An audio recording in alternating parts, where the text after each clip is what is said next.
အားလုံးပဲမင်္ဂလာပါကျွန်တော်တို့မသိနေမှာကျမတို့မဒီနေ့မိုနိုကmodel မတူ grade မတူတဲ့ကားလေးပေါ့နော်နှစ်စီးကိုရှင်ပြပေးချင်ပါတယ်ဒါပေမဲ့ brand မျိုးစားတော့တူတယ်ပေါ့နော်ကျွန်တော်တို့ 4H လေးပဲဖြစ်ပါတယ်ဒါတော့ကျွန်တော်တို့ 4H 2019ကျွန်တော်တို့ titanium grade လေးပဲဖြစ်ပါတယ်ပြပေးမဲ့ကားလေးကတော့ 4H 2019ကိုမှ SCL grade လေးပဲဖြစ်ပါတယ်ရှင်ဒါကျွန်တော်တို့အခုအနောက်မှာရှိနေတာတော့ 4H ပေါ့နော်ကျွန်တော်တို့2019နဲ့2019ပေါ့နော်အဲ့ဒါလေးကွာထားချက်ကိုကျွန်တော်တို့ကရှင်းပြသွားမှာဖြစ်ပါတယ်ကျွန်တော်တို့grade ကွာတာဖြစ်တဲ့အတွက်ဒီဘက်ကတော့2019 SCL grade ပေါ့နော်ဒီဘက်ကတော့ titanium grade ဖြစ်တယ်အဲ့တော့ကွာခြားချက်လေးဘာတွေကွာသွားလဲဆိုတော့ကျွန်တော်ရုပ်ကစ generation နဲ့နည်းနည်းကွာသွားတဲ့အတွက်အဲ့ဒါလေးပြောပြသွားမှာဖြစ်ပါတယ်ဒါမမောတော့ဒီ2019 SCL လေးပြောပြသွားမှာပေါ့နော်မပြပေးမဲ့ကားလေးကတော့ SCL grade လေးပေါ့နော်သူ့မှာဆိုလို့ရှိရင်တော့သူရှေ့ရဒီ chrome gray လေးတွေနဲ့ပေါ့နော်သူရိုးရိုးလေးနဲ့စမ်းသွားတဲ့သဘောပေါ့နော်အလွိုင်းကွင်းလေးတွေဆိုလို့ရှိရင်18လက်မလွိုင်းလေးတွေတုံးထားတယ်ပေါ့နော်ကျန်တာတော့ရိုးရိုးရှင်းရှင်းလေးတွေပဲ SCL grade နဲ့ဖြစ်တာနဲ့အညီပေါ့နော်Okay ကျွန်တော်ဒီ 4H ပေါ့နော်ကျွန်တော် 4H မှာကျတော့ကျွန်တော်တို့အကုန်လုံးများတော့အဖြစ်က generation တစ်ခုกว่าတဲ့အတွက် grade တွေအနေနဲ့ကျွန်တော် S တို့ SE တို့ SEL ပြီးတော့ titanium ပြီးတော့ titanium elite ဆိုပြီး꿰သွားတယ်ပေါ့နော်ဒါ titanium နဲ့ titanium elite ကတော့2019မှာလာ꿰သွားတယ်2019ဒီ18ထိကတော့ကျွန်တော် titanium အမြင့်ဆုံးပဲ titanium elite ဆိုပြီးမှ꿰သွားရလေးရှိရပေါ့နော်အဲ့မှာဘာကွာသွားမလဲဆိုရင်grade တွေအတွင်း grade တွေကျွန်တော်အပြင် grade တွေကွာသွားမယ်ပေါ့နော်ဒီ titanium အနေနဲ့တည်တာကတော့ကျွန်တော်ဒီ share ပေါ့နော်ကျွန်တော် premium grade ပုံစံမျိုးလေးပေးထားတယ် LED highlight လေးထည့်ထားပေးတယ်ပြီးရင်16လက်မအပြင်ပိုင်းအနေနဲ့16လက်မလွိုင်းလေးပေးထားတယ်ကျွန်တော် safety အနေနဲ့တော့ blind spot တို့ဘာလို့တော့ပါလာတာပေါ့နော်အဲ့တော့အတွင်းငယ်လေးတစ်ချက်ကြည့်ရအောင်တွင်းကန်းဆိုလို့ရှိရင်သူကတော့ရိုးရှင်းရှင်းလေးပဲထုံးစံတိုင်းတော့ဒါမဲ့ဒီ cruise control တွေပါလည်းအကုန်ပါသွားမယ်ပေါ့နော်ပါသွားမယ်နောက်ပြီးတော့သူကလေထိုင်ကုန်ကစီမော်တာလေးတွေက driver မှာရော passenger မှာရောနှစ်ဖက်လုံးပါသွားမယ်ပေါ့နော်နောက်ပြီးတော့အဲ့ဒါအပြင် seat heater လေးလည်းရတယ်ထိုင်ကုန်အပူပေးလို့ရသေးတယ်ပေါ့နော်ထုံးစံတိုင်းဒီ channel တွေကတော့ cloud တွေကလည်းအကုန်စုံစုံလင်းလင်းတော့သူဟာနဲ့သူပါတယ်ပေါ့နော်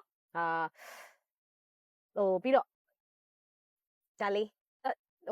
ပစ္စည်းထည့်တဲ့ဟာလေးပေါ့နော်ဆိုမတို့ကြတော့အဲ့လိုပစ္စည်းထည့်လို့များများထည့်လို့ရလေကြိုက်လေပဲအကန့်လေးတွေများများပါလေကြိုက်လေပဲအဲ့လိုမျိုးလေးကျွန်တော်ဒီ2000H ပေါ့နော်2019မှာကျတော့ကျွန်တော်တို့နောက်ဘုံမော်တာတွေပါသွားမယ်ပြီးရင်ကျွန်တော်တို့ GRM ပြောက်ဖြစ်သွားမယ်ပေါ့နော် GRM ပြောင်းသွားပြီပြီးတော့ HP ဖြစ်သွားပြီပေါ့နော် HP ကျွန်တော်တို့ HP auto ဖြစ်သွားပြီပြီးရင်ကျွန်တော်တို့ဒီ titanium မှာကျတော့ဗါလဲ steering motor ဖြစ်သွားပြီကျွန်တော်တို့ဒီ steering motor တွေအတန်ချအရာစ motor ဖြစ်သွားပြီပေါ့နော်ပြောမယ်ဆိုရင်ကျွန်တော် GRM ပြသွားတယ်ကျွန်တော် sport နဲ့ဒီ driving mode နဲ့ဆိုပြီးတော့မှပါတယ်အထက်မှာတော့ climate ကတော့ကျွန်တော်ဒီ dual ပေါ့နော် dual sim ပါတယ်ထူးခြားချက်က titanium ဖြစ်သွားတဲ့အတွက်ဘာဖြစ်သွားလဲဆိုတော့ကျွန်တော် BNO ဆိုပြီးတော့မှ band and Olsen ဆိုပြီးတော့မှကျွန်တော်တို့ Daymat brand ပေါ့နော် premium brand sound system တွေပါလာပြီပြောမယ်ဆိုဒီ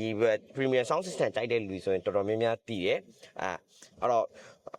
ဒီမှာတခြားထူးခြားချက်အနေနဲ့တော့အများကြီးတော့မပါဘူးပြီးရင် steering ဟိုပါပေါ့နော်ကျွန်တော်ထိုင်ကုန် motor မှာလည်းနှစ်ဖက်ပါပါတယ်ပြီးတော့ထိုင်ကုန်ကလည်းအပူအေးနှစ်ခုလုံးအပူပဲပါတယ်အေးမပါဘူးအဲ့တော့C memory ပေါ့နော် C memory ပါသွားမယ်နောက်ထပ်ကျွန်တော်တို့ထူးခြားချက်အနေနဲ့ကျွန်တော် home link ပေါ့နော် home link ဆိုတာကျွန်တော်တို့ဒီ titanium မှာပါလာတာ Ford ကားတွေမှာ American ကားတွေမှာတော်တော်များများပါလာ home link ဆိုပြီးတော့မှဘာဖြစ်လဲဆိုကျွန်တော်တို့ခြံတကားတွေတို့ကျွန်တော်တို့ဒီgarage ပေါ့နော်ကျွန်တော်တို့ဒီကားထဲတဲ့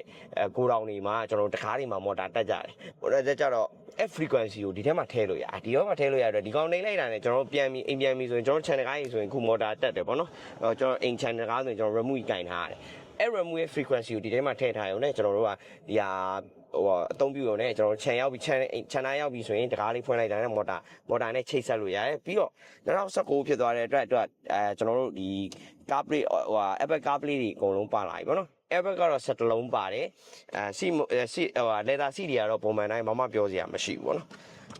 အဲ့တော့အနောက်ဘုံမော်တာကတော့အများနဲ့ပါလာဒါပေမဲ့သူထူးခြားတဲ့အနေနဲ့ကကျွန်တော်စောစောပြောလို့ပဲ blind spot တွေပြီးတော့ lane keeping assist တွေABS system တွေကကျတော့ပို့ပြီးတော့မှပါလာတယ်okay အနောက်ခန်းလေးရဆိုလို့ရှိရင်လေကျယ်ကြီးပဲနော်ဟိုဒီ3-4ယောက်လောက်ကလည်းစီးလို့ရတယ်ပေါ့နော်ပြီးတော့လေခြေဆက်လက်ဆက်တော်တော်လုပ်လို့ရတယ် သူ့ရဲ့ space ကလေဆိုအဆင်ပြေတယ်ပေါ့နော်တက်တောင့်တက်တာလေးစီးလို့ရတယ်ဒီမှာဆိုလို့ရှိရင်ဒါ2ယောက်ပဲစီးမယ်ဆိုလို့ရှိရင်အလယ်မှာဒါလေးထားလို့ရမယ်ဒါရေဘူးလေးတွေအေးလေးထည့်လို့ရလက်လဲတင်လို့ရတယ်ပေါ့နော်အရင်တက်တောင့်တက်တာစီးလို့ရတယ်အဲကွန်လေးလည်းပါသွားမယ်နောက်ခန်းနဲ့အတွက်ကျွန်တော်နောက်မှလည်းပြောမယ်ဆိုရင်အနောက်မှာ air con fan ပေးထားတယ်သူကအရှိမ USB ပေါက်နဲ့ပေါက်ပေးသားလို့ကျွန်တော်တို့ဒီ plug ပေါက်ပေါ့နော်ကျွန်တော်150 watt ထိတုံးလို့ရတဲ့ plug ပေါက်နဲ့ပေါက် plug ပေါက်တစ်ပေါက်ပေးထားတယ်တွဲဖို့ဒီ secret lighter ပေါက်တစ်ပေါက်ပေးထားတယ် air con fan ပေးထားတယ်ပြီးတော့ကျွန်တော်တို့နောက်မှာလည်းသူကလက်တင်နဲ့ကျွန်တော် cap holder နှစ်ခုကိုပေးထားတယ်အနောက်မှာလည်းကြည်ကြည်ဝင်းဝင်းပဲတခုပဲရှိရပါတော့ဒီကောင်က sunroof တော့မပါဘူး sunroof မိုးလို့မပါဘူးအဲ့ဒါလေးတစ်ချက်ပဲအနောက်မှာလည်းကျွန်တော်တို့ပြောမယ်ဆိုရင်ကျယ်လေးထိုင်လို့ရတယ် compact SUV အနေနဲ့မှာကျွန်တော် Kia Sportage တို့ပြီးရင် Honda CR-V ပြီးတော့ကျွန်တော်တို့ Toyota RAV4 အခုဒီ Chevrolet ပေါ့နော် Chevrolet Equinox တို့ပြီးရင် GMC Terrain တို့ကသူက5တစ် site တည်းပဲလုံးဝ compact SUV တဘောမျိုးပဲအဲ့ထဲမှာကျွန်တော်ဒီ 2.0 နဲ့ကျွန်တော် horsepower လည်း200ဝန်းကျင်လောက်နဲ့ထွက်တယ်အဲ့တော့မောင်းလို့လည်းကောင်းတယ်အဲ့တော့ကျွန်တော်နောက်ထပ်ကိုကြီးရအောင်နောက်ဖုန်းလေးကိုတစ်ချက်ပြပေးမယ်နော် space ကတော့ကိုရီအကြိုက်ပဲကျယ်ကြီးပဲနော်မိသားစုများတဲ့သူတွေရောပါတယ်ရောအမတို့ကြောင့်တကိုရီသုံးပစ္စည်းထည့်တာတွေရောနောက်မိသားစုနဲ့ဆိုလို့ရှိရင်ကလေးပစ္စည်းအပိုးပါညာထည့်တာတွေရောကြိုက်တော့လေဟို space ကျယ်အရင်ကြိုက်တယ်နောက်ဘေးမှာဒီလိုဂျိတ်ကလေးတွေလည်းပါတယ်ဟိုဘက်မှာလည်းတစ်ဂျိတ်ဘက်မှာလည်းတစ်ဂျိတ်ပေါ့နော်ဆိုတော့အဲ့ဒီဂျိတ်ကလေးဆိုလို့ရှိရင်ချုပ်ပစ္စည်းမချခြင်းလို့ရှိရင်ချိတ်ထားလို့ရတဲ့ဟာလေးပေါ့နော်နောက်ပြီးတော့ဒီဟာလေးတော့လေဒီအရှိရထိုင်ကုန်လေးတွေကိုခလုတ်နှိပ်လိုက်တာနဲ့တော့ဟိုအော်တိုချပေးတာပေါ့နော်အော်တိုအဲ့လိုလေးချပေးသွားတယ်ပေါ့နော်ဆိုတော့ဒီခလုတ်လေးနှိပ်တာနဲ့အော်တိုချသွားတဲ့ခလုတ်လေးပေါ့နော်ဆိုတော့ထိုင်ကုန်ခောက်လိုက်လို့ရှိရင်ထုံးစံတိုင်းကျယ်ကြီးပဲလူပါအိတ်လို့ရတယ်နောက်ပြီးတော့သူက spare wheel လေးတွေလည်းပါသွားတယ် spare wheel ပါတယ်နောက်ပိုင်းကားတွေမှာလေ spare wheel အစားသူကဟိုလေထိုးဆက်လေးတွေပဲပါသွားတာပေါ့နော်ဒါပေမဲ့ဒီလို spare wheel ပါတာတွေကလေကိုရီတက်ကတော့ပိုကြိုက်တယ်ပေါ့နော်မြန်မာနိုင်ငံအတွက်ခီးသွားပါသွားလမ်းကျက်မှာဘိန်းတစ်ခုခုပေါက်တာတို့ဟိုဟာဖြစ်တာတို့ဆိုလို့ရှိရင်အလွယ်တကူလဲလိုက်လို့ရတယ်တချို့တွေကြလေထိုးဆက်နဲ့မလုံလောက်ဘူးလေနော်ဒီလို spare wheel ပါလိုက်တော့ပို့ပြီးတော့ဟိုတို့မြန်မာနိုင်ငံအတွက်ပို့ပြီးအဆင်ပြေတယ်အသုံးတည့်တယ်ပေါ့နော်သူက 2.0 Eco Boost တုံးထားပေးတာဖြစ် HP နဲ့အတွက်စီစားလေးသက်သာတယ် horsepower လည်းတခြားကားရင်းနဲ့ရှင်200ဝန်းကျင်ထွက်တဲ့အတွက်တော်တော်လေးကိုမောင်းလို့ကောင်းတဲ့ထဲမှာပါတယ်ပေါ့နော်ဒီကောင်ကတော့ကျွန်တော်တို့9ယောက်စီပဲလာတယ်နောက်မှဆိုရင်လည်းကျွန်တော်တို့ဒီရင်းလိတ်တွေကဒီကောင်ကတော့ပြန်ပြီးတော့မှထည့်ရတာဖြစ်တဲ့အတွက်အနောက်မှာလည်းဒီ spare wheel ထည့်ထားပေးတယ်ပေါ့နော်ပစ္စည်းထည့်တဲ့နေရာလည်းတော်တော်လေးကိုကျေတယ်တခြားကားရင်းနဲ့ရှင်ကြည့်လိုက်ကျွန်တော်တို့ hard luggage ကအကြီးပဲကို3လုံးလောက်ကကောင်းကောင်းထည့်လို့ရတယ်ပေါ့နော်ကျွန်တော်လက်ဆိုင်လောက်ကိုပြီးတော့ဒီနောက်ထိုင်ကုန်တွေကြတော့ဒီခလုတ်နှိပ်ုံနဲ့ကျွန်တော်တို့ဒီမခေါ်မလဲရှေ့ကိုခောက်သွားလို့ရတာဗောနော်ဒါအထက်မှာပစ္စည်းတင်တာတော့မခောက်တာဗောနောက်ဖုံးပေါ်တာကတော့ပုံမှန်တိုင်းပါတယ်ပြီးတော့ထူးခြားချက်အနေနဲ့ kiss sensor ပါတယ်ဗောနော်အဲ့ဒါလေးပဲကျွန်တော်တို့ဒီ 4HD မှာက4ကားတွေမှာထူးခြားချက်အနေနဲ့ကျွန်တော်တို့ဒီဘေးမှာ button လေးပါရှိလေ keyless entry ဗောနော် keyless entry ဆိုတာကြတော့ဒီ 4ကားတော်တော်များများကျွန်တော် F150 Raptor တို့ဘာလို့မှလည်းပါတတ်တယ်ဒီကားတွေမှာဘေးတွေမှာ keyless entry ဆိုပြီးတော့ button လေးပေးထားတယ်ဒီကောင်တွေကဘာအတွက်သုံးတာလဲဆိုရင်ကျွန်တော်တို့တစ်ခါလေကြာရင်လေ့ကျင့်ခန်းလုပ်တဲ့ခါကျရင်ကားတော့ကျွန်တော်တို့ဒီတော့တွေပါတွေထည့်ဖို့အိတ်ကက်တွေ pocket တွေပါမပါတော့ကားထဲမှာပဲထည့်ထားခဲ့လိုက်ဒီကောင်က security lock ချပြီးတော့မှကျွန်တော်တို့ကားထဲမှာထည့်ထားတယ်တော့လည်းထည့်ထားခဲ့လို့ရတယ်ပြီးတော့မှကျွန်တော်ဟို lock number နဲ့ပေါ့နော်6လုံးကိုရိုက်ပြီးတော့မှကျွန်တော်ကားတွေကိုပြန်ဝင်လို့ရတဲ့စနစ်လေးလည်းပါတယ်ဟုတ်ကဲ့အဲ့ဒီတော့ဟိုဘယ်လိုခေါ်မလဲဒီဖို့ကိုလည်း4ပဲလဲစီးစင်နဲ့အရန်လည်းမသုံးချင်ဘူးပေါ့နော်ဆိုလို့ရှိရင်ချိန်ကန်ချက်လိုက်တွေလည်းပါဝင်သင့်သလောက်အကုန်ပါဝင်တဲ့ဒီ SCL grade လေးကိုရွေးဖို့မွားတော့အကြံပေးစင်တယ်ပေါ့နော်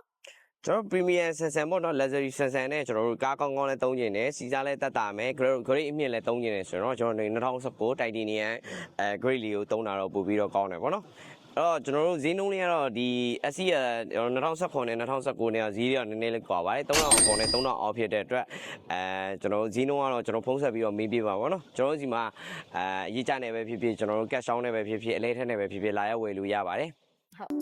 ဘယ်လိုကျေးဇူးတင်ပါတယ်ရှင်ကျေးဇူးတင်ပါတယ်